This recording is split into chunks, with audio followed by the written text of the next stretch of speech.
This conference will now be recorded.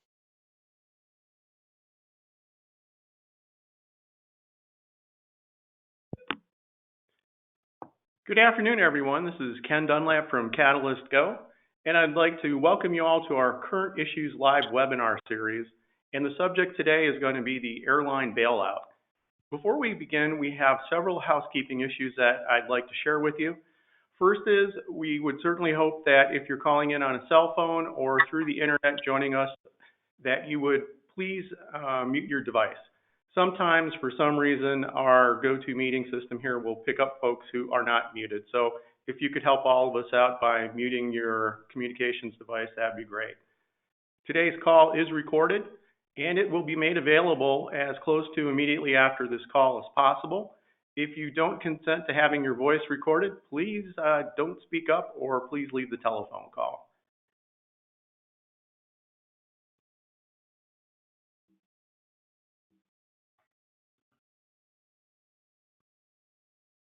So today we're going to be talking about the airline industry bailout that's in the CARES Act. And I'm the managing partner of a consulting firm called Catalyst Go. And we help folks understand the aviation industry. We provide analytics and market intelligence, management training, and also contract capture. We have a great podcast called Thinking Through Autonomy, and that's all on one word. It's available on iTunes and just about every podcast service that you can think of. So if you like what you hear today, please join us on Thinking Through Autonomy. We have some of the great thought leaders in the industry that talk to us about current issues. And finally, for more information, please visit us at catalyst-go.com. I want to start first by talking about the big picture. And really, the big picture is this. We'll be talking about some very big money today. We'll be talking about one of the most historic stimulus packages that we have seen, certainly in our lifetimes, but perhaps in the history of this country. But frankly, all the bailout money in the world is not going to change the suffering that COVID-19 has brought to us. And all the money in the world isn't going to console our families that are losing people. So, the big picture is represented by this map from Johns Hopkins. It's a prevalent disease. I know everyone has been affected in many different ways, and I don't want to lose the focus of this call on the people who are suffering through what's happening. Our discussion today is going to focus on several areas. I want to start by talking about industry dynamics. What's happening, what brought us to this point that we're at today to discuss a bailout. We'll talk about what's happening with Congress and the President. As I understand it, at the top of the hour, the President is signing this CARES Act into law. We're going to ask, is there a better deal out there to be had?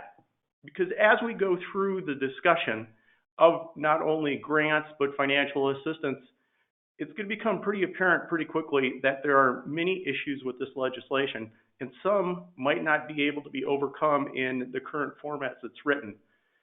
And also, we're going to go into detail both on the provisions and the restrictions in the loan package, but also in the financial assistance package. And finally, we're going to wrap this up by taking a look at other big economic stimulus plans that we've seen over the last almost 2 decades. And that includes TARP from 2008, the 9/11 bailout, and now the CARES Act.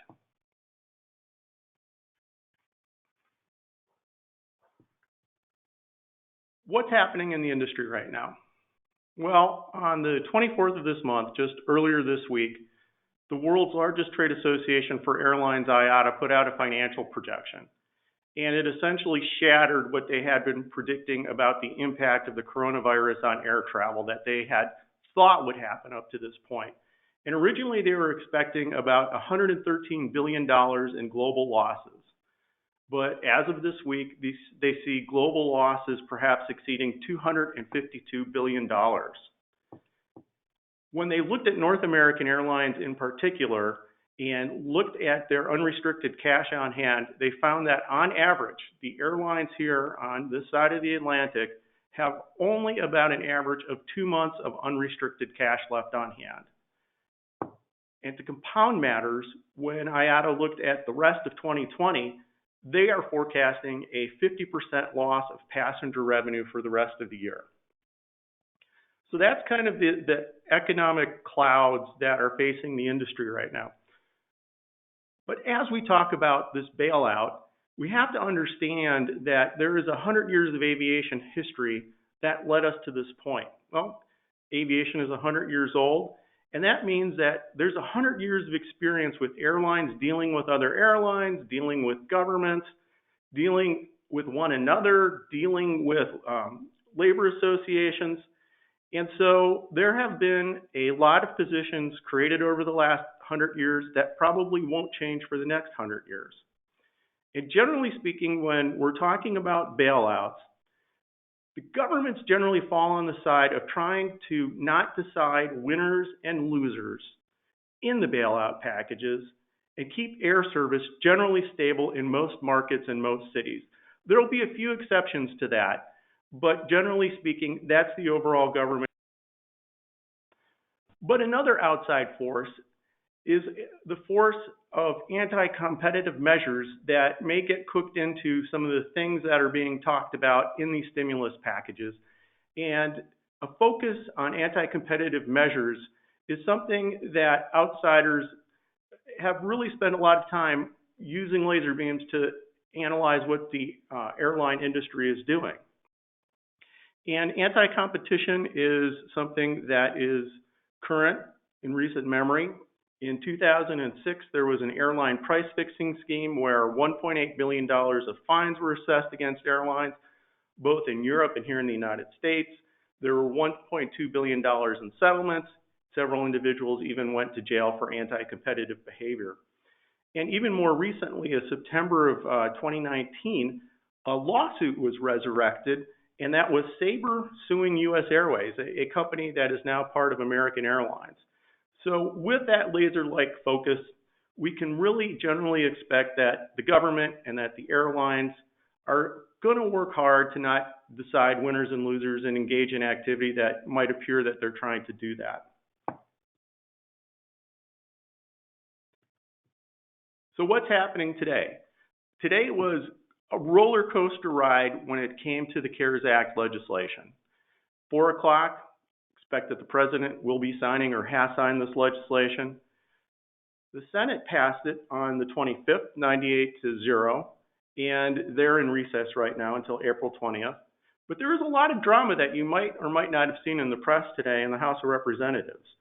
Representative Thomas Massey, who's a Republican from Kentucky, demanded a roll call vote. And while that sounds quite harmless, in effect what that meant when he threatened that yesterday was that a quorum of members needed to show up on the floor of the House of Representatives to take a roll call vote, so that members who had left to go back to their home districts, not only to work with their constituents and their district's needs, but also to not cause the coronavirus to rapidly spread through the halls of Congress, chose to leave Washington. And now with Representative Massey and what he did, he brought a lot of people back that weren't expecting to be back. And some people have framed this in two ways. Some folks have called what Representative Massey did a profile in courage. Others have called it the most dramatic political suicide of the last several centuries. I don't know what history is going to say on that, but what Representative Massey did caught the attention of his colleagues quite dramatically.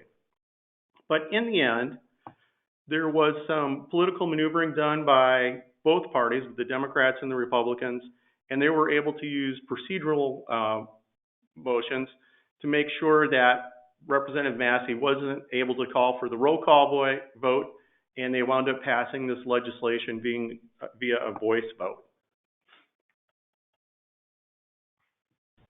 And the next question I want to tackle is there a better deal? Because as we start talking about the intricacies of this airline bailout, I think there's going to be something that rings true in the whole discussion, and that is be careful, be very careful when you ask Congress for money, because you might not get what you were expecting. And I think this bill demonstrates it incredibly vividly. And the airlines, as they sit and they assess this legislation, are going to have to make a big political calculation. Now, I don't know if it's going to need a quantum supercomputer to do this, but it's a very complex calculus.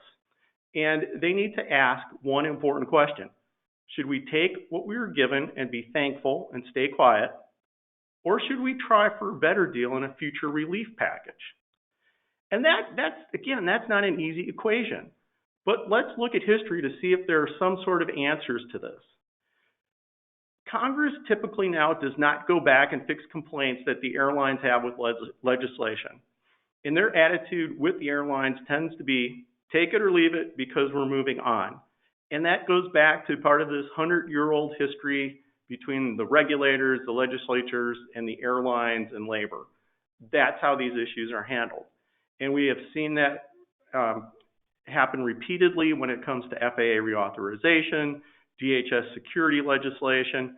Congress sticks pretty firm to this. And so what my guess is, in the end, the airlines are going to say, we're not going to start this political firestorm again.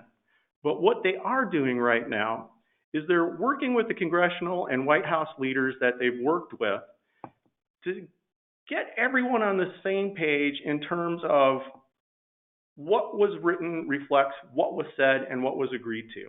Now, there's a highly technical inside baseball way of doing this, and that's called working on the report language. So every law that we have has something called a report associated with that, and that tends to be the historical set of information that goes with the package to explain what the legislatures were thinking when this legislation was passed. And so lobbying 101 is to get the appropriate nuances put into that language. But let's be frank about this. That language has very little immediate value outside of a courtroom, and that court case may take some place in the future. So my suspicion right now is that the airlines are at the White House saying, this is what we agreed to, and you better stick to the terms that we agreed to. And as we find out, there's going to be some critical discussions that need to be had about parts of this legislation that use the word may. The secretary may do this versus the secretary shall do this. And we'll talk about those later on in this call. But as I said, there are some problems in this legislation that are pretty apparent. And one of the things that's really most apparent is the press has gotten a lot of this wrong because the airlines did not receive grants. They didn't receive free money. They didn't win the lottery and suddenly get showered with billions upon $billion of free cash money. And in fact, the word grant is not used. And in fact, the words financial assistance are used in this legislation from front to end. So one of the provisions that is under a great deal of scrutiny right now that hasn't been carried in much of the press is that there is a provision for the Secretary of the Treasury to ask for an equity stake in any airline that seeks grant/financial assistance money. And we're going to talk about that in detail a little bit later.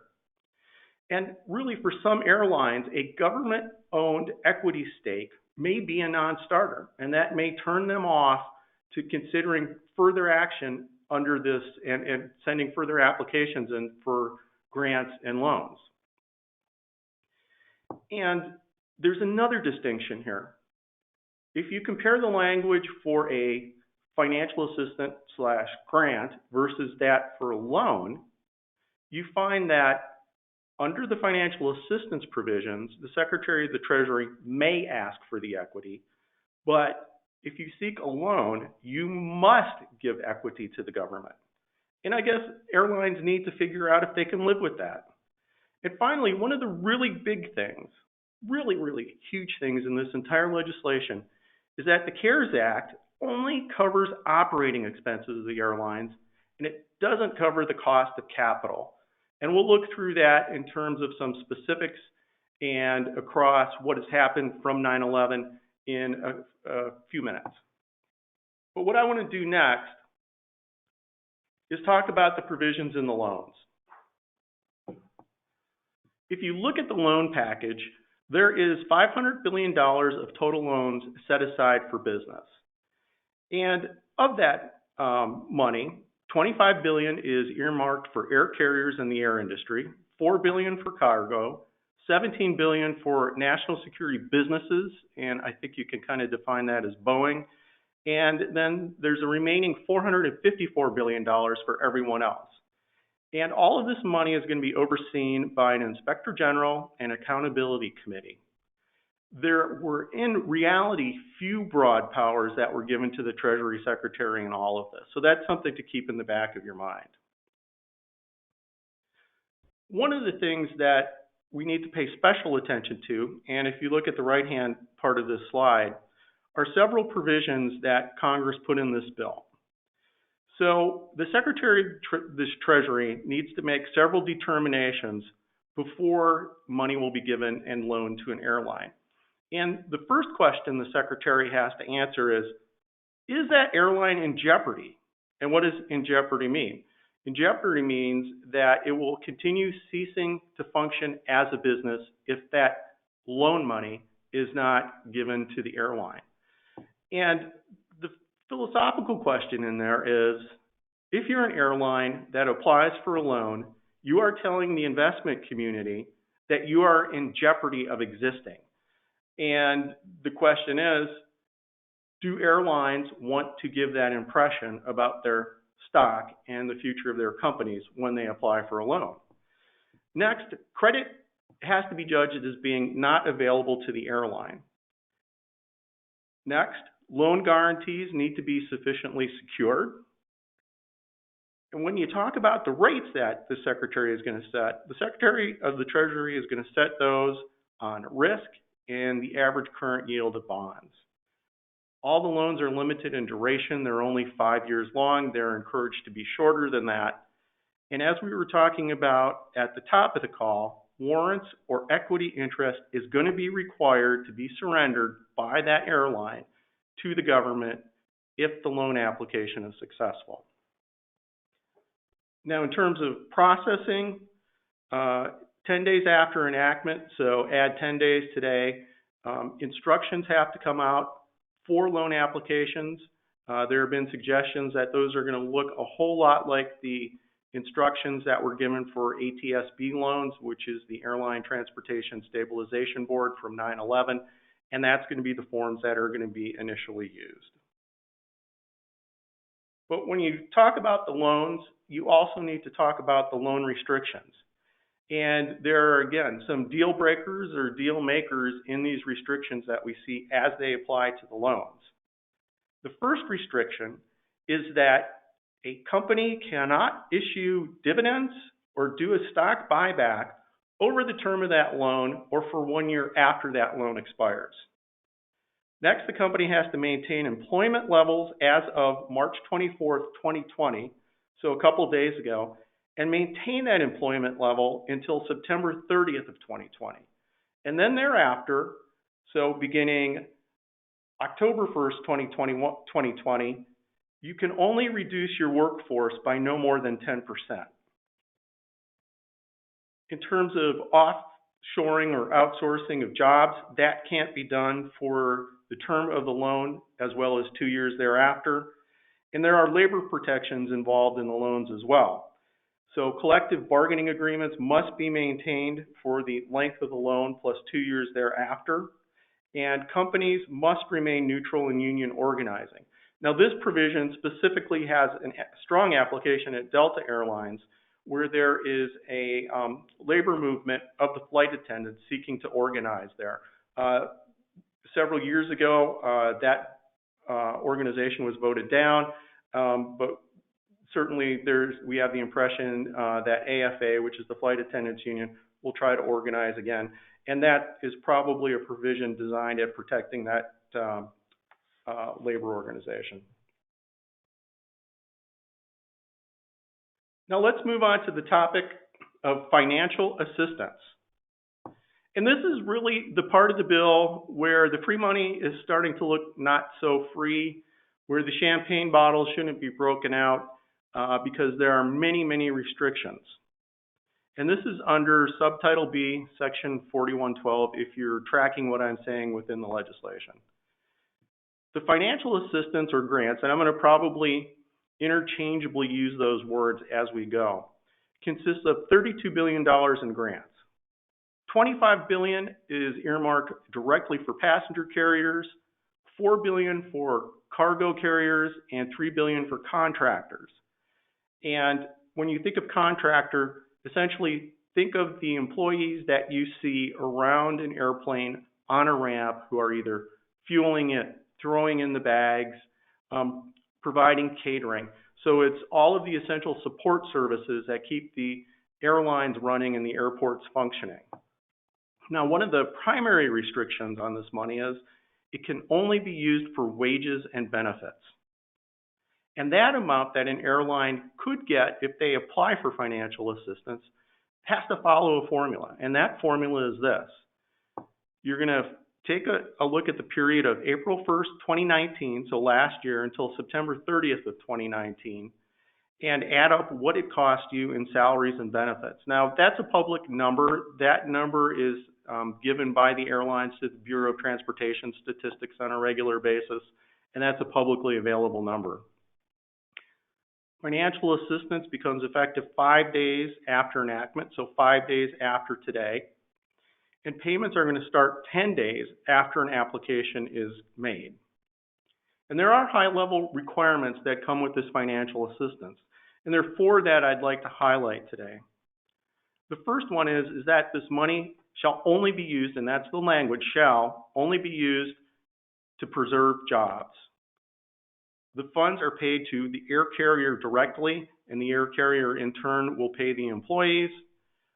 The airline has to be ready to meet with the Inspector General and allow audits of how that money is being spent. And then the big one, warrants, options, equity, or other equity instruments may be required by the Secretary of the Treasury. Now, I said a lot there, and I want to break a little bit of what we're seeing on the slide down to maybe flesh out the words and understand the impact behind some of these provisions. So the first thing I want to talk about is the time period that was selected for financial assistance calculations, and that's the April through September of 2019. Now, typically, this is the highest labor cost time for airlines. You've got spring break travel, you've got Easter, you have summer travel starting.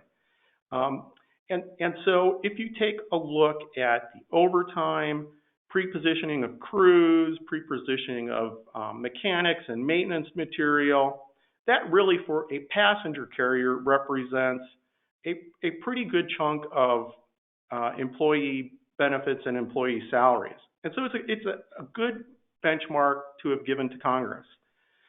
But on the other hand, it also represents a lower cost time for high dollar items such as training. So that would be pilots having to come in for check rides, for simulator training. That's flight attendants having to go to the classroom to learn evacuation, to learn safety skills, and to refine their safety skills. And it's also the time where the lowest cost vacation is being paid out because there's not a lot of vacation given over those months. It tends to be pushed to other parts of the year. And all this matters because when the airlines start back up again, they're going to have to gin up training. And the training is going to have to start with really some of the most expensive crew members that are out there. And those are those that fly internationally. These international crews, they have some of the most stringent recurrent training requirements and operational requirements. In fact, as we have seen international travel draw down first, these are the crews that have likely been out the longest. They're the crews that are most likely to have expired training events. And what do we mean by training events? We mean that pilots have to land the airplane a certain number of times. Or maybe they fly into tricky airports across the world, and the government requires that a pilot operate into that airport a certain number of times in order to remain current for continued operations there. And so when you look at how this bailout money covers those type of costs, I don't know if that gap is going to be covered. And how big that gap is, that's probably going to depend airline to airline. But I also want to bring up an issue of the cargo airlines in this calculation. Again, while April to September is probably the highest operational cost time for a commercial passenger airline, it may be one of the lower cost times for a cargo airline. And that's because traditionally the peak period for air cargo begins around Thanksgiving and extends to New Year's. So that may be an artificially lower time period for the cargo airlines, and there may be a gap there between the funds that they could apply for and the funds they're going to need. And finally, probably the biggest issue that this legislation and these grants bring up is the issue of direct versus indirect air carrier employees. And you're probably sitting there saying, Ken, you've lived that, but what the heck is the difference between being a direct employee and an indirect employee? And what's important to understand is airlines employ two types of employee groups. One is known as the direct air carrier employees. And these are people who receive the W-2 directly from the airline, receive their pay directly from the airline. But there are also indirect air carrier employees, and that tends to be folks who operate ramp services, and that makes up a very large portion of the labor force. So these are employees that are contracted out to third parties that operate the airline on behalf of the airline. And when you look at the language, especially when it applies to financial assistance, what we find is there are no provisions for the airlines to use any of that grant money to pay their indirect employees. But you say, well, Ken, I understand that $3 billion of this financial assistance will go to contractors, and the contractors are defined as these indirect employees. Well, yes, to some extent, but it's really questionable whether $3 billion is enough money to cover all of the services of the indirect air carrier employees who keep the airlines flying. And in the end, when you do this analysis, if I'm being asked, do you think that an air carrier will be allowed to provide that financial assistance to the indirect employees? I'm falling on the side of probably not, because the $3 billion earmark is what is supposed to be paying for that employee group.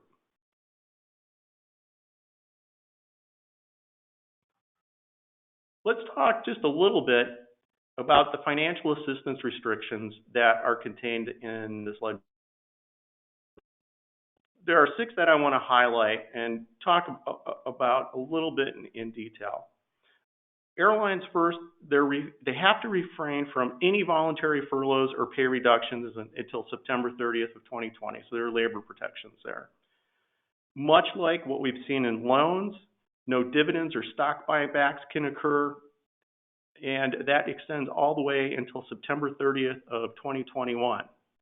They have to maintain scheduled air service to all of the points, so to all of the airports that they flew to prior to March 1st of 2020, and they have to maintain their same schedule till 2022.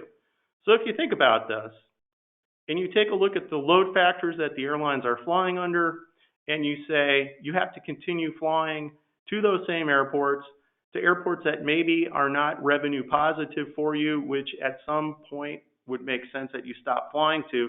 If you take the assistance money, you are stuck flying to those same airports.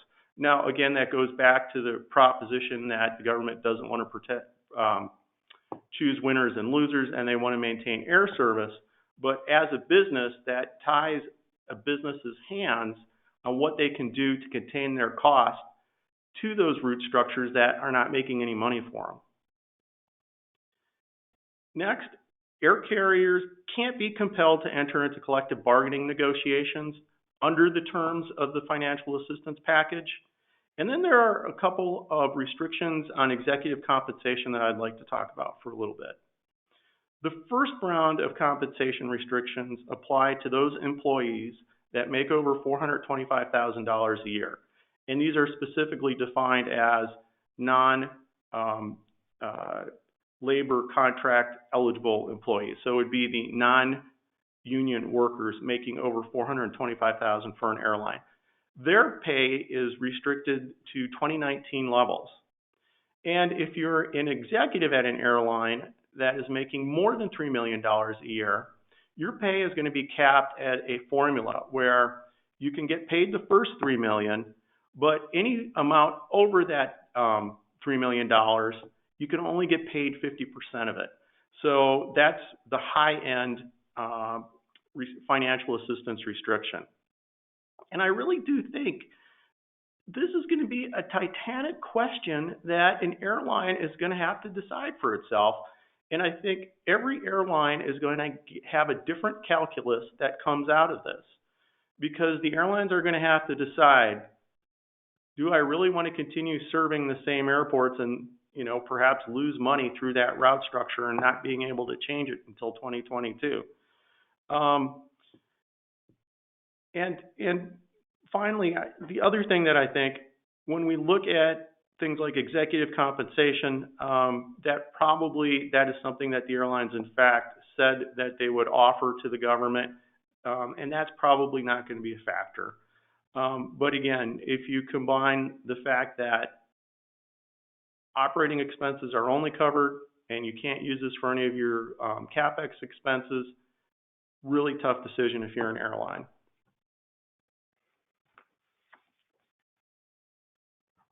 Now, in the last couple minutes of this webinar, I'd like to take a look at what we're seeing today and maybe do a little bit of a historical perspective to TARP, which came out in 2008, and the bailouts after 9/11.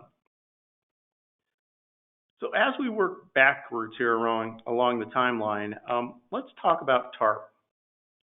TARP had a certain mission, and that mission was to create construction jobs where none existed.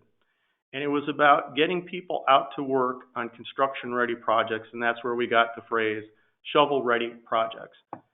And as you view TARP, you have to understand that TARP was a jobs creation bill, and that was its purpose. If we take a look at the CARES Act, that's mainly a jobs preservation bill. And a lot of folks have been asking, well, will this allow us to buy this as a capital expense? Can we, dig this hole, build this building? The answer is likely no, because that is not the purpose of the CARES Act. It's keeping people in their jobs and giving them a sense of continuity when it comes to their paycheck. But if we go back to 2001 and we take a look at the 9/11 bailout, that has a lot of similarities to what we're seeing today. And I think it's worthwhile maybe taking a look at what happened during the bailout, and that'll help us understand some of the decisions that the airlines are facing as they decide if they want financial assistance or if they want a loan guarantee. Let's talk about the scope. Back when Congress put together the 9/11 Recovery Act, they had $15 billion set aside for subsidies and loan guarantees. So pretty close to what we're seeing now. $10 billion of that $15 billion was overseen by the Air Transportation Stabilization Board, the ATSB. And $5 billion was allowed for direct payouts. And one of the most interesting comments that I have seen written about the history of the 9/11 bill came from a commentator. And the commentator, as he was looking back over the last 20 years, said the 9/11 bailout was a loan guarantee safety net that few cared about.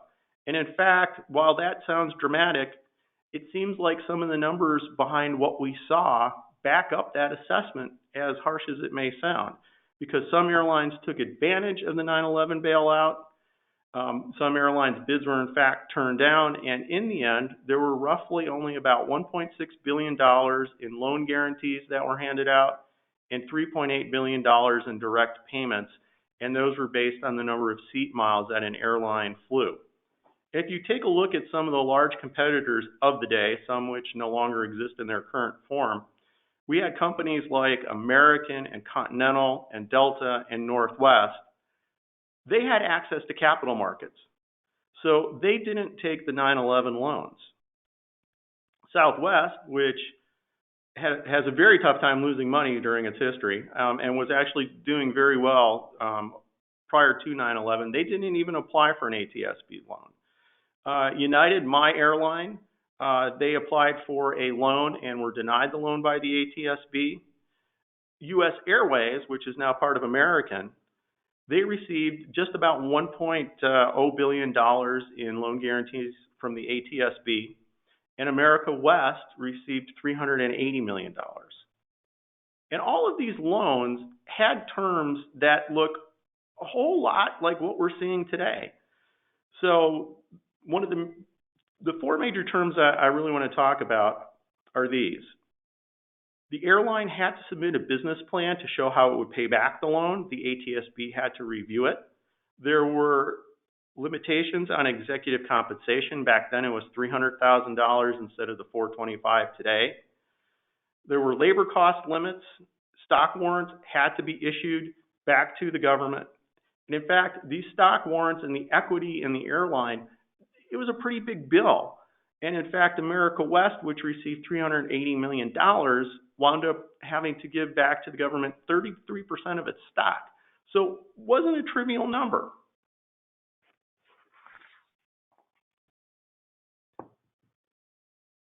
And one of the last things I want to talk about here is the players that were involved in ATSB. And ATSB not only acted as the guarantor for the money that was given to the airlines, but it also, as I talked about a little earlier, reviewed the packages. And that consisted of the DOT, the Treasury, and the Federal Reserve, each supplying one representative. And in fact, if you look at today's bailout, we're looking at pretty much the same cast of characters: DOT, Treasury, Federal Reserve. And so there's an analog today. And the analog is what we saw in 9/11, and what we saw with the airlines is it's a pretty big decision for an airline to decide, A, if they want to give up an equity stake in their company. But maybe the bigger one is, are airlines willing to lose the ability to change their size, change their employee numbers, shed capital to accommodate changing market demands? I don't think that there's any doubt right now that the changes that we can foresee in the near future, and maybe a little bit longer in the crystal ball, show us that we're going to have a remarkably different airline industry after the coronavirus than we do today. And the big question for everyone is, how will we use money? Will we use money? And how dramatically does our business plan have to change to accommodate the new world?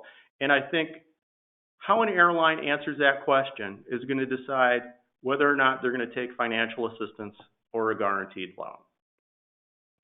So we're about 8 minutes away from the close of this webinar, and I'd like to ask if anybody has any questions. I'll open up the chat right now and see if there are any questions out there. So far, it's been pretty quiet.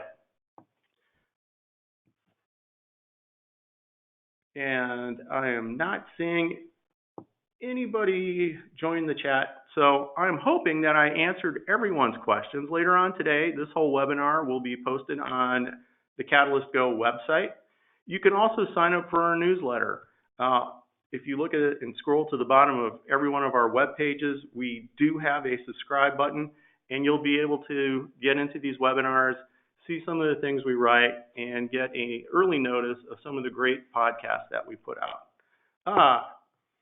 Actually, and as I'm closing here, we did get a question. The question is, do we know how much an individual airline could receive as a percentage of total annual expense? To the person who asked that, I would say I don't know the answer, and probably the best way to do that is look at this on a airline to airline basis. I know that's probably not the kind of in-depth answer that you were hoping for, but the only calculation for expense is the one that we see in the legislation, was using that time period and using the BTS statistics from the airline to define that time and the expenses and benefits that they paid out. So with that, please feel free to email me at info@catalystgo.com, and I'm happy to continue the conversation with you. Thank you so much for joining us, and please tell your friends and colleagues about us. Please stay safe.